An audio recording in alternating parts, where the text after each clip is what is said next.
सोलापूर महानगरपालिका निवडणुकीच्या पार्श्वभूमीवर पालकमंत्री जयकुमार गोरे यांनी श्री सिद्धेश्वर देवस्थान पंच कमिटीचे अध्यक्ष धर्मराज काडादी यांची शुक्रवारी भेट घेतल्याचं समोर आलं आहे।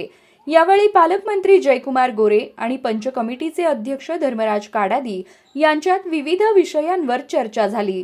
महानगरपालिका निवडणुकीत सोबत राहण्याचा शब्द धर्मराज काडादी यांनी पालकमंत्री जयकुमार गोरे यांना दिल्याची माहिती मिळत आहे।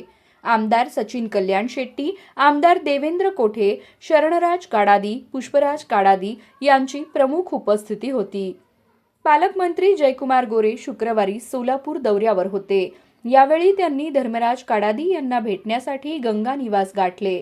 यावेळी धर्मराज काडादी यांनी पालकमंत्री जयकुमार गोरे यांचे स्वागत केले। या प्रसंगी दोघांमध्ये ग्रामदैवत श्री सिद्धरामेश्वर यात्रेबाबत तसेच महानगरपालिका निवडणुकीबाबत चर्चा झाल्याची माहिती मिळत आहे। दरम्यान मागील अनेक दिवसांपासून धर्मराज काडादी हे भाजपमध्ये जाणार अशी चर्चा सुरू आहे। काडादी यांच्यासाठी सचिन कल्याण शेट्टी यांनी फिल्डिंग लावल्याचं बोललं जात आहे।